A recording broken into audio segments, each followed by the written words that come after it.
Hi, I'm Linda Potter. I'm a board member at Hospice as well as a volunteer, and I'm here today to share some road trip tips with you.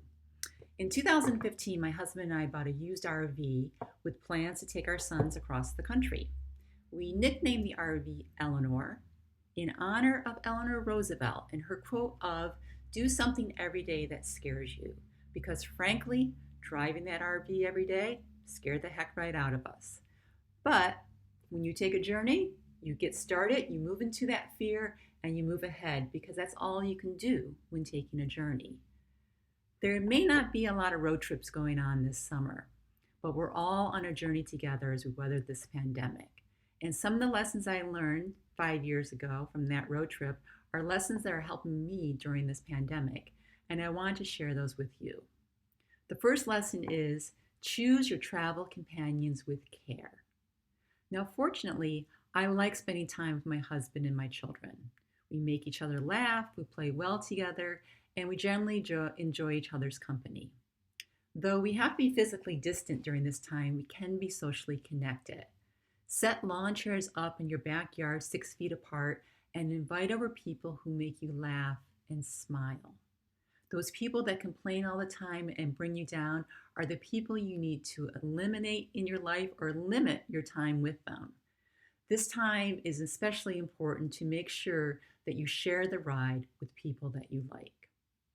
The second lesson is to expect the unexpected.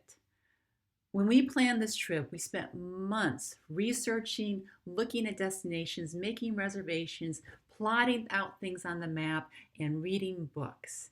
We had everything planned perfectly, but we also knew that things can change in a moment. So we packed extra cables, we had oil, we had a AAA membership. We didn't foresee the broken generator or the leaking radiator hose, but we prepared as best we can.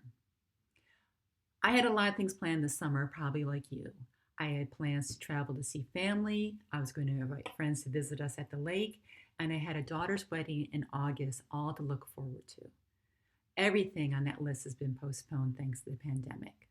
Life can change on a dime, from a global pandemic to an unexpected diagnosis, the loss of a job, or the death of a loved one. We have to be prepared to expect the unexpected. And the tools that we can pack within our lives are how we care for our body and soul. Getting enough sleep, eating healthy foods, a friend who will listen, time outdoors, a book that uplifts us, time to simply pause and breathe. We have to strengthen what is within us so we can handle those moments of the unexpected when they will inevitably arise. The third lesson that we learned was to accept the good and the bad on the journey. The gift of expecting the unexpected is acceptance. When the generator broke and we had to travel through Kansas City through a torrential downpour to get to a garage where hopefully it could be fixed, I could have spent that time crying in self pity, getting angry at my husband because, in truth, this trip was all his idea, or feeling defeated by this setback. What I chose to do was to accept it.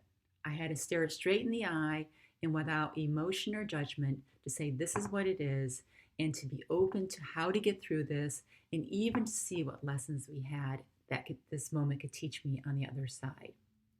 Acceptance is looking at the reality of our life and accepting all the good parts and the bad parts and being able to know when we accept what is truly happening in our lives without the judgment that we can move ahead with peace of mind and more compassion for ourselves and others. The next lesson that we learned is that if you don't like what you're looking at, change your view. Our kids love many things about the RV, but especially the wide choice of seats. They could sit in the front passenger seat and see the wide expanse of the road coming at them. They could lie down on the side sofa and watch the landscape just slip by. Or their favorite, they could go to the back window of the bedroom and wave at the cars behind them. If they didn't like what they were looking at, they simply had to change their seat. And that's true in life as well. If we don't like the way that we're responding to life, we can change it. We can't change the past. We can't change most people. And you probably can't change where you are right now in your life today. but you can change your attitude and your outlook. You can choose to look at this time as an opportunity, or you can choose to look at this time only seeing the loss. You can choose to look at this time as a way to reconnect with your neighbors in new ways, as an opportunity to pick up a musical instrument, to read those books, to savor what it means to slow down in our lives, even though it's being imposed on us, what that gift can bring to you. There's always a choice in how we react to our lives, and that choice is always up to us. You can always change your view if you don't like what you're looking at. We also learn to enjoy the joy. Joy is what happens when we allow ourselves to recognize how good things really are. Most nights on the trip, when we sat down for our evening meal together, we would ask what we were grateful for. And sometimes it was standing on the shore of the Pacific Ocean, or the rim of the Grand Canyon, or the incredible meal of fresh oysters that we had. But more often than not, it was the ordinary gift of family time together, a funny comment that was made, the bird that we saw, or the simple beauty of the sunset. Gratitude can change the whole way you look at your life. Our lives become what we give attention to. When we see our life with eyes of gratitude, we see the great joy that is there. Even in the moments when it feels like there's a lot of bad, there's always something that we can be grateful for if we choose to see it. When we came home at the end of our 37-day, 8,000-mile, 13-state adventure, another Eleanor Roosevelt quote came to my mind.